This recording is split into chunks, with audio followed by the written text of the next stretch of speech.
जय जगन्नाथ। ମୁଁ ଆପଣଙ୍କର ଭାଇ ଚନ୍ଦ୍ରଶେଖର ପଟ୍ଟନାୟକ।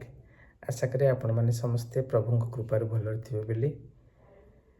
ଆଜି ହେଉଛି ବାହୁଡ଼ା ଯାତ୍ରାର ଗୋଟିଏ ଭିନ୍ନ ପରମ୍ପରା ସୃଷ୍ଟି କରୁଥିବା ଏବଂ ଆଜିର ଦିନରେ ସେଇ କଥାର ପ୍ରয়োଜନୀୟତା ରହିଥିବାର ଆମମାନେ ସମସ୍ତେ ଅନୁଭବ କରିବା। ଯେତେବେଳେ ଶ୍ରୀ ଜଗନ୍ନାଥ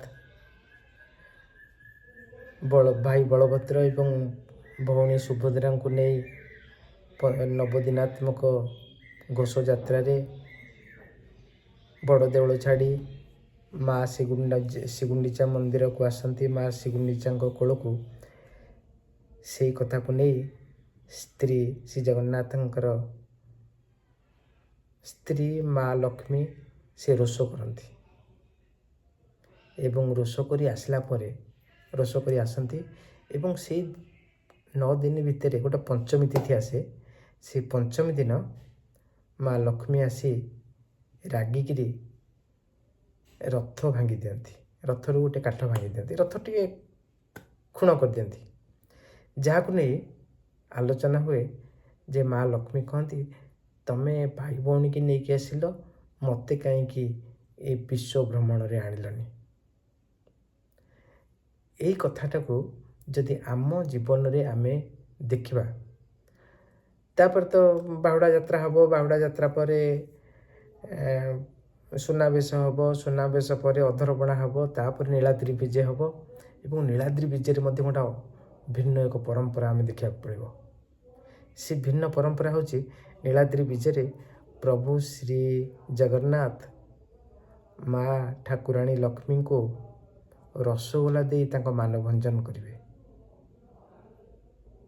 ଏବଂ ତାପରେ ଶ୍ରୀମନ୍ଦିରରେ ପ୍ରବେଶ କରିବେ। କଥାଟା ହେଉଛି ଏମିତି, ଆମ ଜୀବନରେ ମଧ୍ୟ ଏ କଥାର ମାର୍ମିକ ସମ୍ପର୍କ ରହିଛି। ଆପଣ ପୁରୁଷ ଆପଣଙ୍କର ଧର୍ମପତ୍ନୀ ଆପଣଙ୍କ ଉପରେ ରୁଷିଲେ କି ରାଗିଲେ କି ଅଭିମାନ କଲେ, ଆପଣ ରିଆକ୍ସନ୍ ଦିଅନ୍ତୁନି ଏବଂ ଅଧିକାଂଶ ଜାଗାରେ ସେୟା ହିଁ ହେଉଛି ପୃଥିବୀରେ, ମୁଁ ଯାହା ଦେଖିବାରେ। ଆପଣ ରାଗିବେନି ଏବଂ ପରବର୍ତ୍ତୀ ସମୟରେ ଆପଣ ଯଦି ପାରିବେ କମ୍ପ୍ରମାଇଜ୍ କରିଦେବେ, ବୁଝାମଣା କରିଦେବେ, କାରଣ ଏ ଦୁନିଆଟା ହେଉଛି ବୁଝାମଣାର ସ୍ଥାନ, ବୁଝାମଣାର କମ୍ପ୍ରମାଇଜ୍ର ପ୍ଲେଗ୍ରାଉଣ୍ଡ ଏବଂ ଜୀବନଟା ହେଉଛି ତାର ମାନେ ହେଉଛି, ଜୀବନର ଅର୍ଥ ହେଉଛି, ଆମେ ଜୀବନକୁ ଆସିଛେ, ଏ ଦୁନିଆକୁ ଆସିଛେ ମାନେ ଆମ ଜୀବନ ଅଛି।